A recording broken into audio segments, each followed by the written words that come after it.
kababayan, kayo na yung bahalang umusga. Kung sino ba yung totoong nagpapakalat ng fake news? Sino ba yung sobrang sinungaling? Hindi lang napakasinungaling, kung hindi sobrang napakasinungaling. Itong si Anticlear Castro, mga kababayan, nung pumutok nga itong balita na may namatay sa mga kasamahan ni First Lady Lisa Araneta Marcos doon sa Beverly Hills, mga kababayan, dahil namatay nga dahil sa overdose sa paggamit ng pinagbabawal na gamot. Mariing pinabulaanan ni Atty. Claire Castro at tinawag pa niya na si BP Sara pala ang hari ng mga fake news. Si BP Sara daw yung nagpapakalat ng fake news. Pero nga ngayon, mga kababayan, may mukha pa bang iharap itong si Atty. Claire Castro na pumutok na itong balita na ito ngayon, na itong si Paulo Tantuco nga ay namatay dahil sa overdose sa paggamit ng pinagbabawal na gamot. Lumabas na nga ngayon, mga kababayan, yung balita at talagang kumpirmado ito dahil mula sa Los Angeles Examiner ang balitang ito, yung resulta ng pagkamatay nitong si Paulo Tantuco. Isang mayaman, mga kababayan, mayamang pamilya. Sa bagay, hindi naman makaka-afford, mga kababayan, pag yung mga mahirap na adik lang. Pangmayaman na bisyo ito. Itong droga nito para lang sa mga mayayaman. Nakatulad nitong si Lisa Tanas at nitong ating Pangulong Marcos. Siguro, mga kababayan, ibalik natin yung panawagan natin na magpa-hair follicle test itong mag-asawa na ito. Hayaan ba natin na may namumuno sa ating bansa na mga ganitong klaseng tao? Mga bangag, mga kababayan, anong kinabukasan ng ating bansa? Pag pinamumunuan tayo ng bangag na Pangulo at itong taga-dikta sa kanya, alam naman natin, mga kababayan, maraming haka-haka at hindi siguro haka-haka lang ito.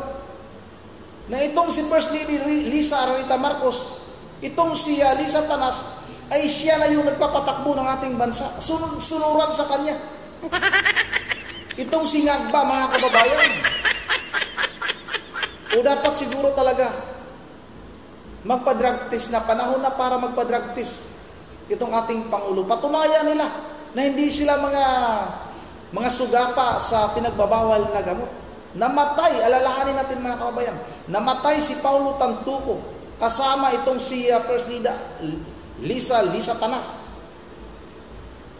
At ayun nga, dati kay BP Sara Duterte, ito, mga kababayan, ipakita ko lang sa inyo itong video na ito, na ayun kay BP Sara noon, ay itong si Lisa Tanas nga ay naditin sa Los Angeles, mga kababayan, dahil nga nakita doon sa kwarto kung saan nakita yung katawan ni Paulo Tantuco na maraming tawag nito, yung pulbo, yung residue, mga kababayan. Yung, ano bang tawag dyan? O parang pulbo nga, na kulay puti, na pinaghihinalaan na cocaine. O ito, talaga naman, Anticlear, lumalabas tuloy yung pagkabisaya ko. O ito, panoorin natin ito. Kailangan ba natin paniwalaan ang mga ganitong klaseng istorya na nanggagaling sa Vice Presidente? Tapos, nung nagkaroon ng malaking krimen sa Estados Unidos na merong namatay dahil sa drug overdose, at kung makikita ninyo doon sa police report ay nandoon na pangalan ni First Lady Lisa Marcos na isa sa mga tao doon sa loob ng kwarto kung nasaan yung tao ay nag-overdose sa suspected drug overdose sa hotel room, at ang daming nakikitang white powder substance na sinabi doon sa police report ay suspected cocaine din, ay bigla nilang kinuha si Pangulong Duterte. Sa kanya pala lang galing. O, di ba, mga kababayan? Tama pala talaga ang sinabi noon ni VP Sara Duterte. Walang fake news. May katotohanan. Gusto lang talaga nitong si Atty. Claire Castro na pasinungalingan. May katotohanan. Kasi nga may police report eh. At mismo mga kapulisan ang nakakita ni First Lady Lisa Tanas doon mismo sa kwarto, mga kababayan. At yung pulbo na pinaghihinalaan nga, hindi na hinala ngayon totoo na talaga. Kasi lumabas na itong si Tantoco ay talagang namatay dahil sa overdose.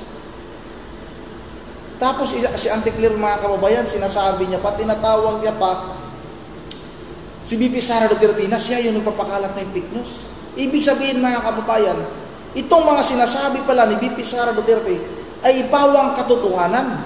Samantalang itong Malacanang na ito, itong tagapagsalita ng mga bangag, mga kababayan, ay ito yung nagpapakalat ng napakatinding kasinungalingan, fake news. Tapos pag nagpapakalat ng fake news daw, itong mga vlogger, ipinapa-aresto ninyo. Andyan lang sa loob ng Malacanang ang mga nagpapakalat ng fake news. O taga-NBI, Director Santiago, Jaime Santiago, sana. Naghanap ba kayo ng mga nagpapakalat ng fake news? Ito si Auntie Claire. Bakit hindi nyo ito kinasuhan? O Philippine National Police? Pagkontra sa pamahalaan ito, kinakasuhan ninyo. Pero yung mga bumabanat sa mga Duterte ay hindi man lang ninyo minsan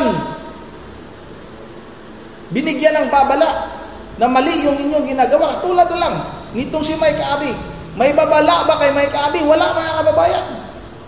Patuloy pa rin naninira itong si Mike Abi sa mga Duterte.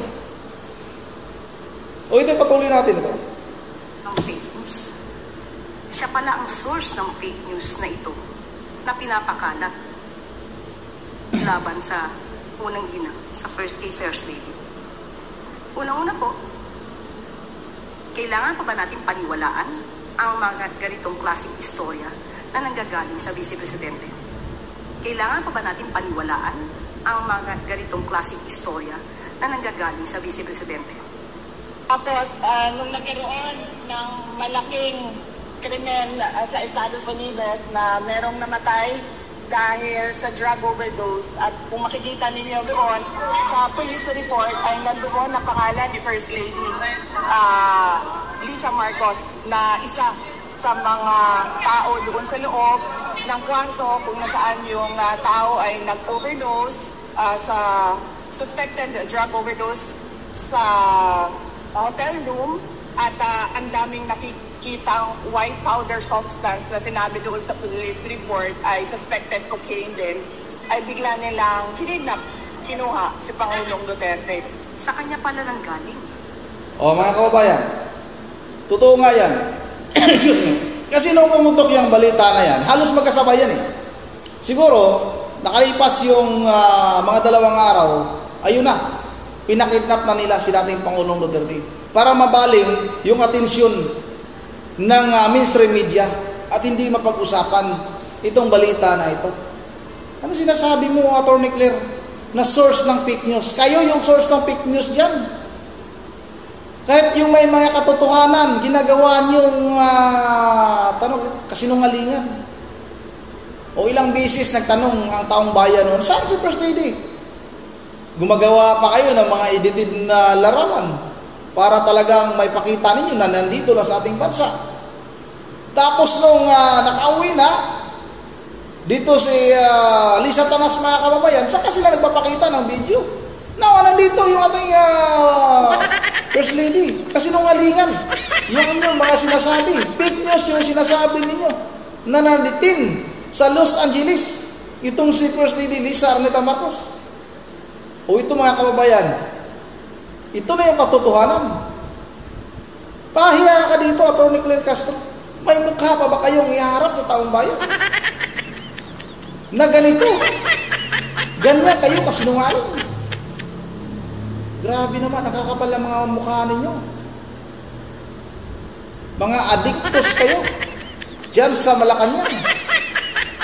O kung hindi kayo gumagamit ng pinagbabawal na gamot, sige, magpa-drug test kayo, magpa-hair follicle test kayo.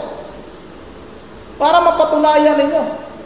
Yung mahirap ng mga kababayan, mahirap na pasinungalingan.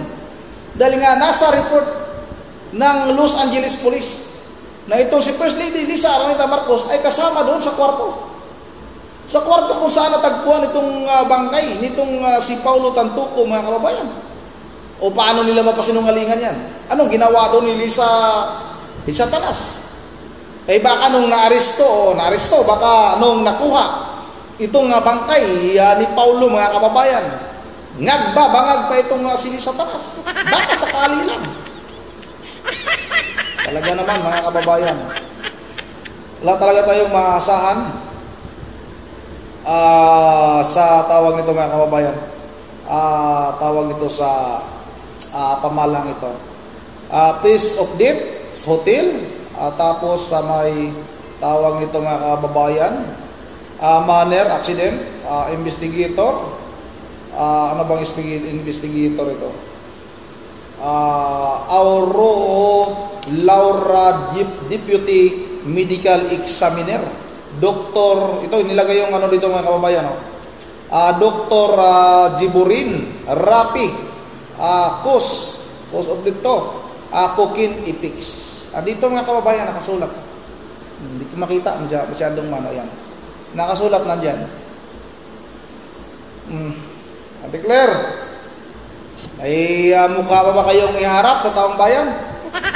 O yun na, dito lang muna, at habang ito magtatapos, ay mag-shoutout lang muna tayo, shoutout kay Ma'am Bergie Vera Ligios ng Pulila ng Bulacan, shoutout kay Ma'am Joyce ng Japan, shoutout kay Tina Kotaran, kay Wilmar, sana ba yun, taga La Union, hindi ko makita, kaya tanggalin ko lang, Rolando Bocor, shoutout, Zodia Pisan, shoutout, kay Herminia, shout out. O kay Ejerius. So maraming salamat guys sa panonood mo, Kahit na kontra ka kay dating Pangulong Duterte, wala tayong magawa kung yan ang paniniwala mo. Shout out na rin kay si Sit ng Camarines Norte. Shout out na rin kay Ma'am Susan 76 MacArthur Jr. Kay Iyaksal KCB Iyax KCB, shout out. Shout out rin kay Intol Danlugo. Shout out kay Cheryl Sibandal, kay Danilo Calao, Robert Sagun, kay Sid ng Camarines Norte, kay Dante Saifel, kay Binoki TV Idol, shout out sa iyo, Binoki TV Idol, shout out. At kay nasaan na ba yung shout out sa akin? Hindi ko na makita. Si Widimar Murla ng La Union. Yun na, dito lang muna. At once again, this is Ronnie TV mo. Ingat lahat. God save the Philippines.